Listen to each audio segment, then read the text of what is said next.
Tired of feeling stuck because you're too distracted, scrolling through social media or binge-watching TV shows and movies instead of accomplishing the work you need? Well, what you need is a dopamine detox. There's a chemical in the brain that decides what feels worth doing. It doesn't care about meaning or consequence. It only cares about reward. Dopamine drives attention, motivation, and craving. It evolved to guide behavior, to make survival feel good. The brain learned which actions kept early humans alive, and it rewarded those actions with a feeling. Over time, that feeling became a signal. Do this again. Pleasure isn't random. It's reinforcement. The brain notices what feels rewarding and quietly pushes toward repetition. But dopamine doesn't judge. It doesn't know the difference between what helps and what harms. It only knows what feels like reward. Most people assume they choose where their attention goes. That decisions are deliberate. That behavior follows intention. But the brain doesn't work that way.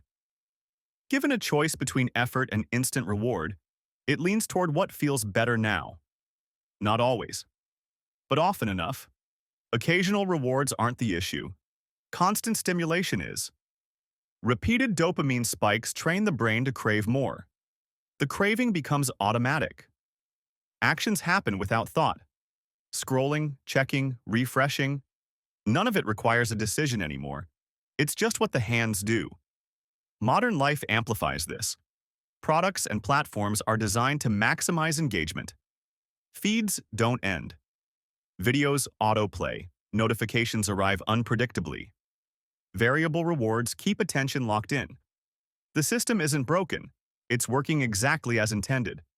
Instant gratification requires almost no effort. Consumption becomes easier than creation. And when effort disappears, focus follows.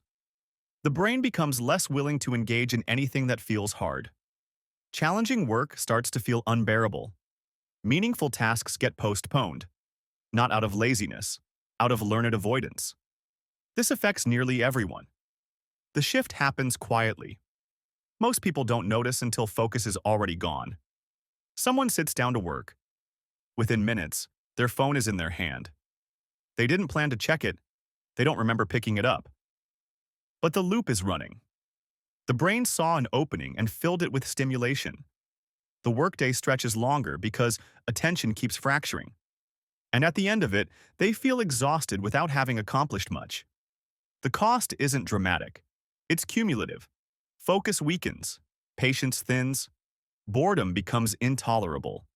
And over time, the capacity for depth, real depth, starts to fade. The goal isn't eliminating dopamine. It's restoring balance. Control matters more than restriction. A reset begins by removing constant external triggers. Less noise, fewer distractions, more space. Silence replaces stimulation. Mornings become uninterrupted. Meals happen without screens. Work unfolds without fractured attention.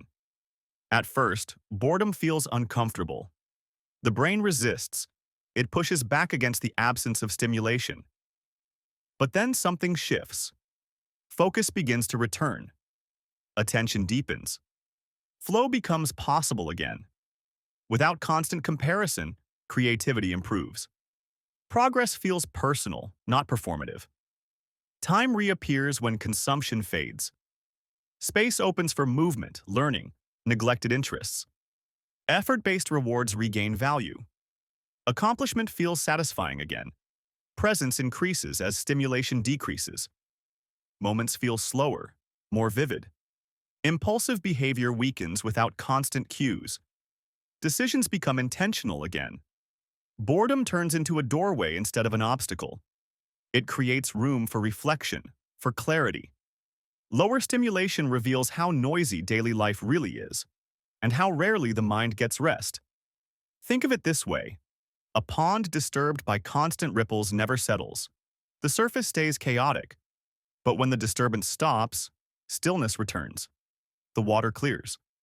What was always there becomes visible. The shift doesn't require dramatic change. Just small adjustments, choosing where stimulation enters, protecting certain hours, letting boredom exist without filling it. Not as discipline, as design. This compounds quietly. Trust builds between intention and action. Expectations adjust. The brain learns that not everything needs to feel immediately rewarding. That effort has its own satisfaction. That presence is worth more than stimulation. The real takeaway isn't avoiding pleasure, it's choosing it. Intention replaces autopilot. When attention is reclaimed, life feels fuller. Focus returns, meaning deepens. Reducing consumption improves calm, clarity, and fulfillment. Not by adding more, but by removing excess. What would change if attention stopped being the default currency you spend without thinking?